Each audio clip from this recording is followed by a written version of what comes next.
Welcome back. Today I'm doing a little shop reorganizing.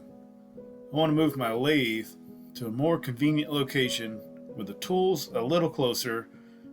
My old setup was just a bit too high, too wide, too cumbersome.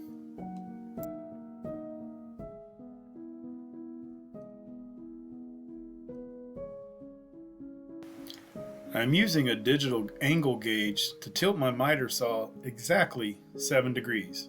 I want this to be a repeatable measurement. I'll then turn the bed to a 7-degree bevel as well.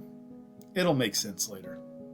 I made this sliding fence for my extension wing on the bearings to act as a stop block for repeatable cuts. Some T-track would work better, but I also use this for my planer and I don't need it to have another excuse to snag.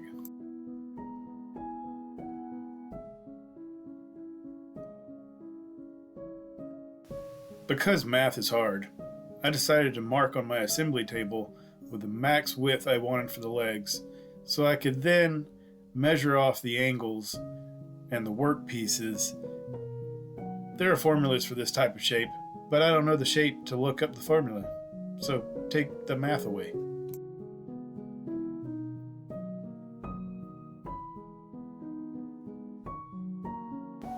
I got the measurement, and I'm now adding the cross support. This is a shop project, so why not screws?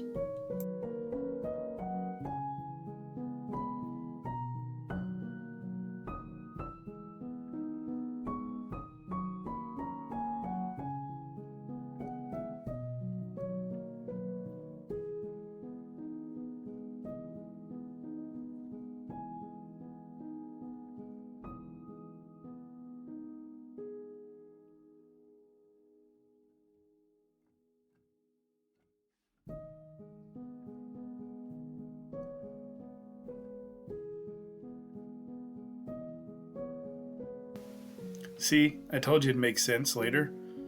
You can see here why I cut the legs at the angles that I did. They spread out in all directions.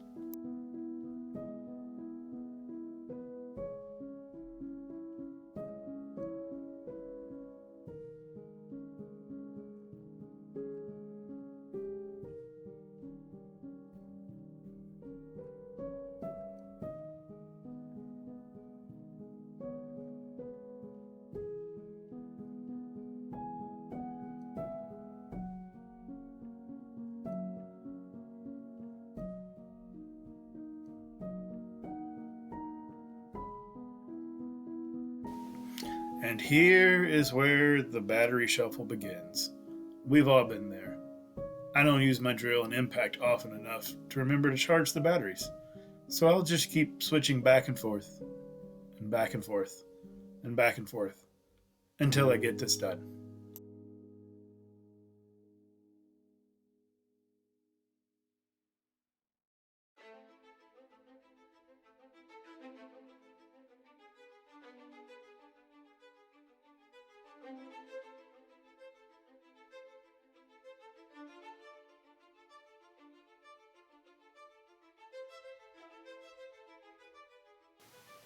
And the main structure is formed, but there's a little wiggle.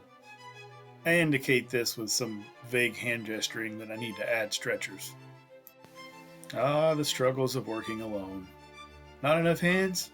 Add a clamp, and argue with it instead of your dad.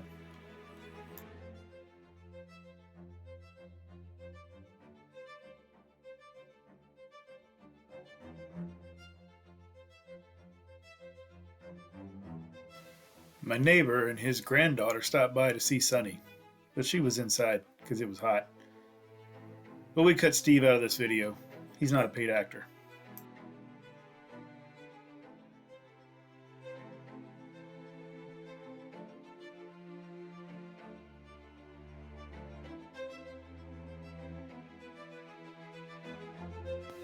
I partnered with Moving for some promotional video on my Instagram. These gloves were a good idea for cutting and handling this plywood. Help keep the splinters out of my fingers.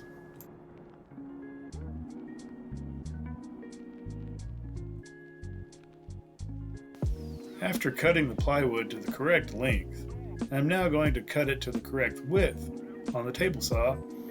And maybe don't make dumb decisions like me. Lock your casters before cutting, and maybe turn the saw on before trying to balance plywood on the edge of the bed.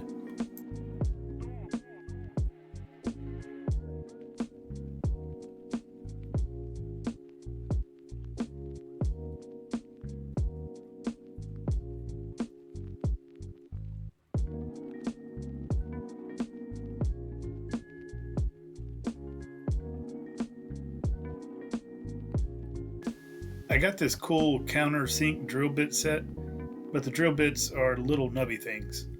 Put in a longer bit earlier to drill through the 2x4s, but I need this bit here so I can pre-drill my holes on the bottom side and countersink them later.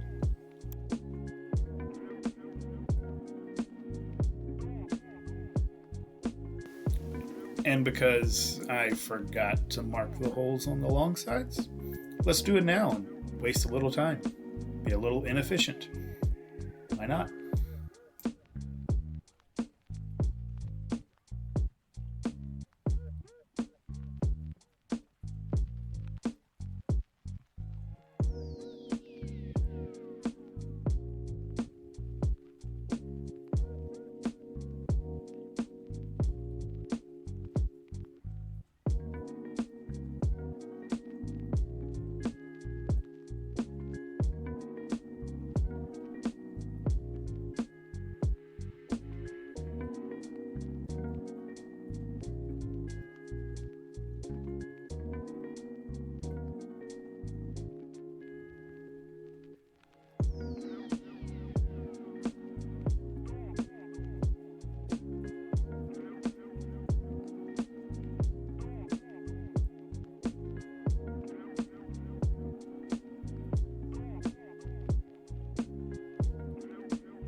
Here, I am going to attach the top to the base.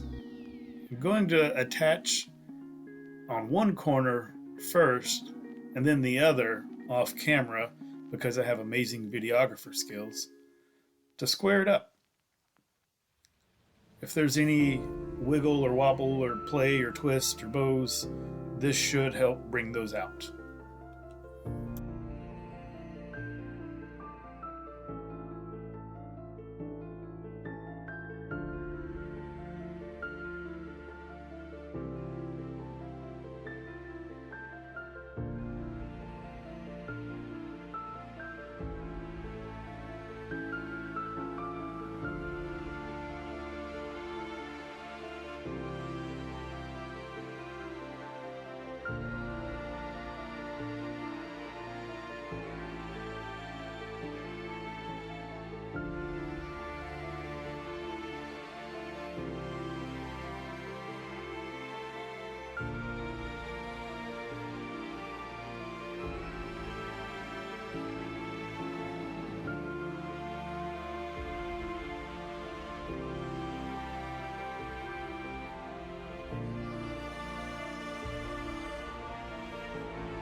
And now I have a slight wobble because the leg is a bit longer by a smidge.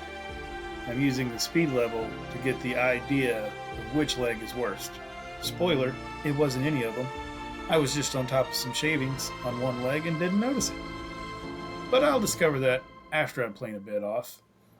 It's fine, shop furniture. If it's off, at least it's off in the same direction. I'm using my low angle jack plane I got from Grizzly. Yeah, the machine company.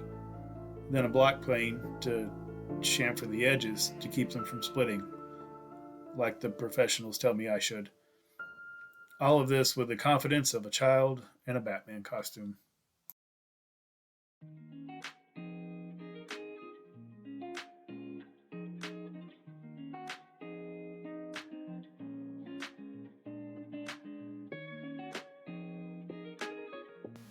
I think if it holds me, it will hold my 30-pound lathe. You can see here that I had to modify the old table a bit to mount this lathe on it, because the table was built for a different lathe altogether. But the new table is built specifically for this. The new one is about 6 inches shorter to put my tools at a more comfortable height and keep stray parts from flying directly at my face, I hope.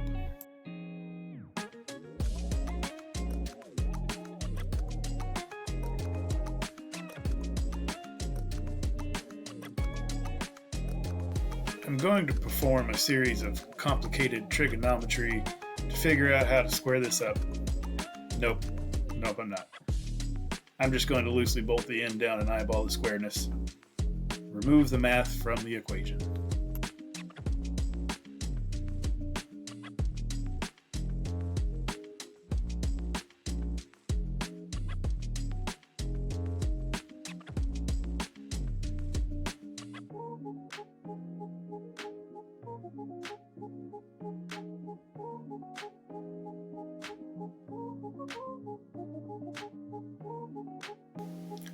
This tailstock is always sticky here.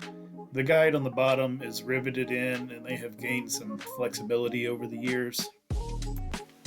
I marked out the hole locations for the motor mount to be at their most inward position so I can change belts or move the belt down the road. I installed some threaded inserts and got these cool wing nut bolt things to hold it down to the table.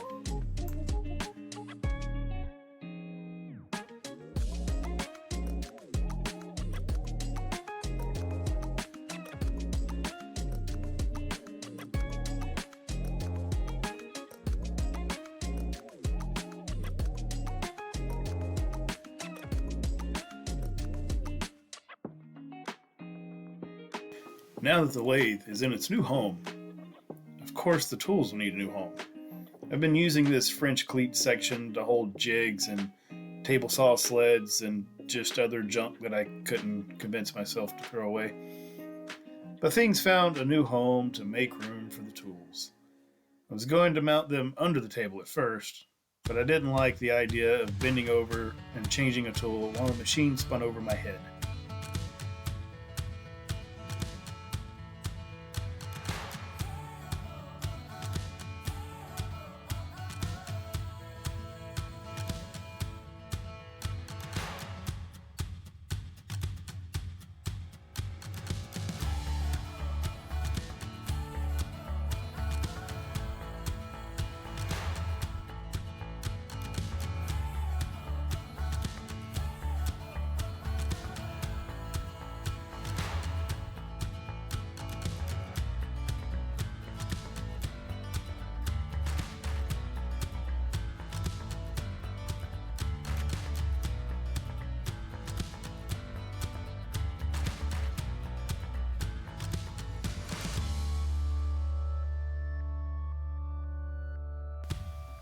I can make a whole video about rearranging and better organizing because I'm a nerd like that.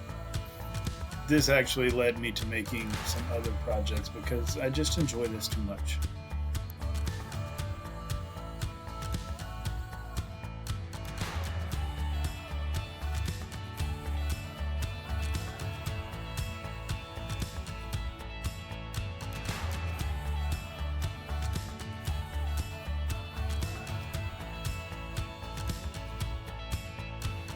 While I was at the Texas Woodworking Festival back in August, I'd gifted a friend with a humorous push stick.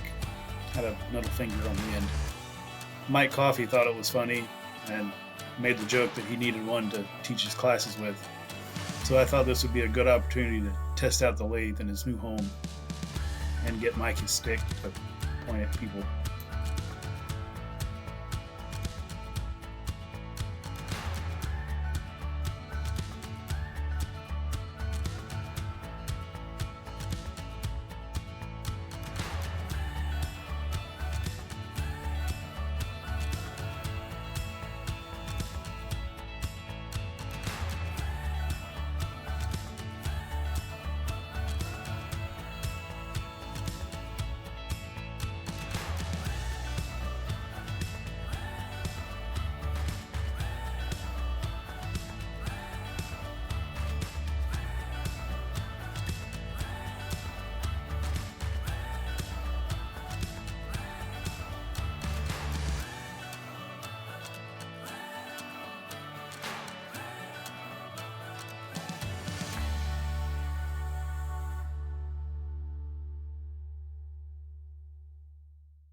This wet grinder was a huge motivation to building this table.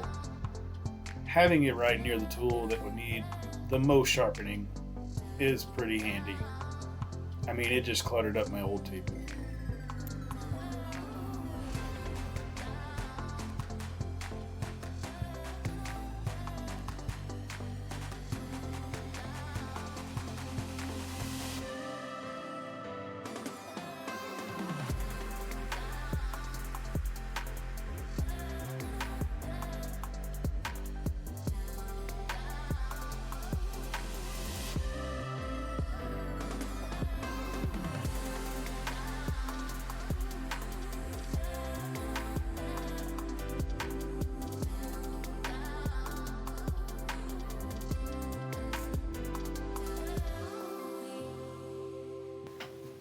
Don't let the fact that I'm using measuring tools to indicate that I am working to some sort of specifications or have any real idea what I'm attempting to do.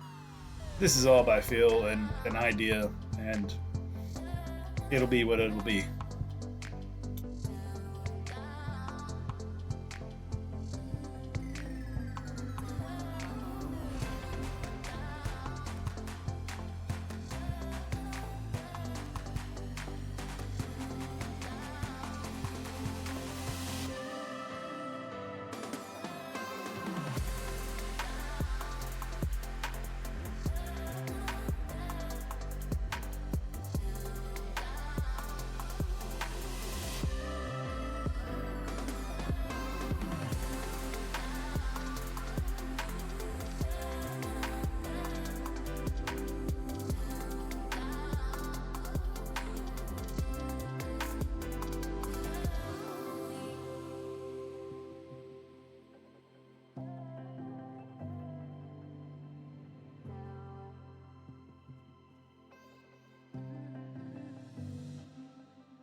Don't take what I am doing as any sort of expert method.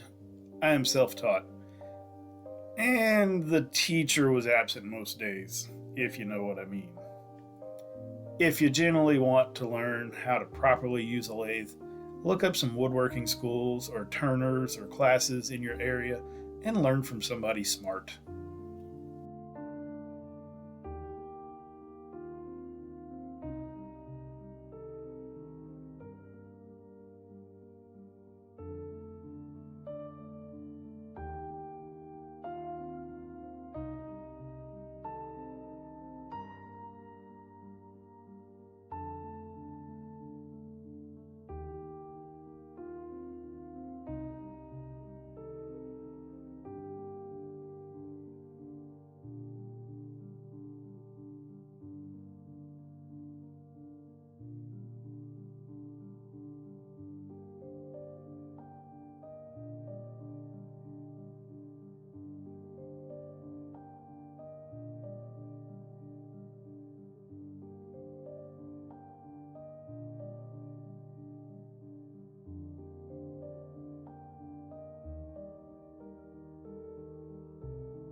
The lathe and tools are in their new home.